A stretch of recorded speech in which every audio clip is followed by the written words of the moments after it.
everyone yields back, the chair now recognizes the gentleman from Michigan, Mr. Huizenga, who is also the chair of the Subcommittee on Oversight and Investigations, for 5 minutes. Thank you, Madam Chair, and I don't know about the rest of my colleagues. I'm opposed to regulation, too much regulation, only when it defies common sense. And that, frankly, is what we are seeing here today in some of the defense of the indefensible. Materiality is the watchword. And the most recent disclosure rule that the SEC has issued is not material.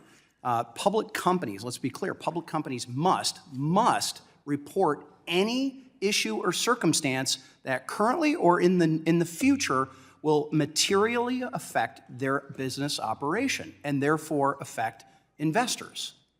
And what the courts are saying is the Securities and Exchange Commission is outside not only its traditional, but its legal bounds when it comes to that materiality question with this most recent disclosure requirement. So I should say, Ms. Schultz, good to see you again. Mr. Gulliver, I think you are now my new favorite Harvard professor after reading your testimony.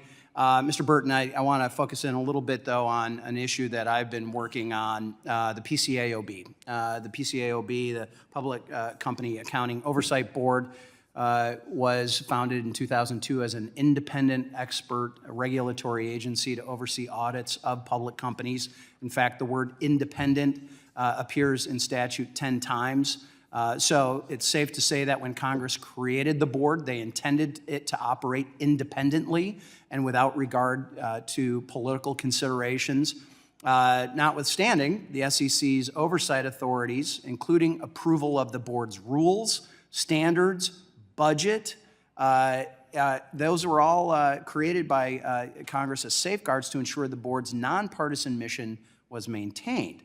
But in testimony before this subcommittee, the PCAOB Chair Williams indicated that she was independent in her opinion, and her board acts independently from the commission. And this has got a little transcript. I wanted to go back over and review that. And it absolutely defends and says unequivocally, yes, they are independent. However, as one of Chair Gensler's first acts in June of 2021, when he took over the SEC, was to actually remove that independent PCAOB chair and subsequently remove and replace all the remaining board members of that independent board. So in fact, Chair Gensler admitted that the PCAOB in testimony here was in fact not independent, so clearly there is a disconnect. So Mr. Burton, by ousting former Chair Dunkey and removing the full board and inserting his hand-picked replacements onto that board, did Chair Gensler politicize the PCAOB and erode its independence? He certainly exercised the authority that the SEC has over the PCAOB. In spades, yes. I actually think that the independence of a lot of these organizations, PCAOB, FEDRA, MSRB, is sort of fictitious. Okay, yeah.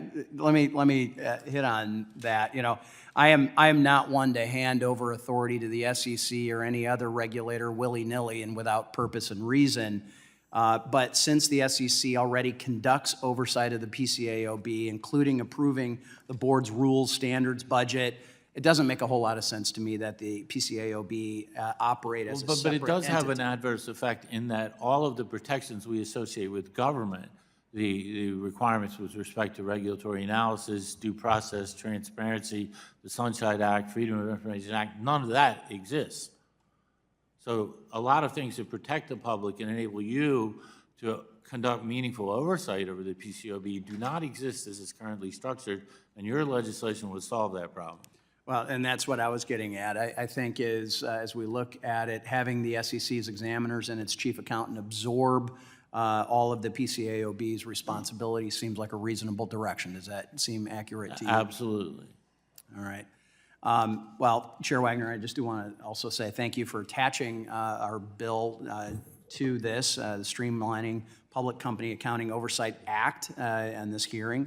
That essentially would fold the PCAOB into the SEC. And as I said, I don't take handing over more authority to the SEC lightly, but we cannot call something independent if it is not actually independent. And this way, we would have the ability to hold to account the person who's actually running it, which is the chair of the SEC. With that, I yield back. Gentleman yields back, and the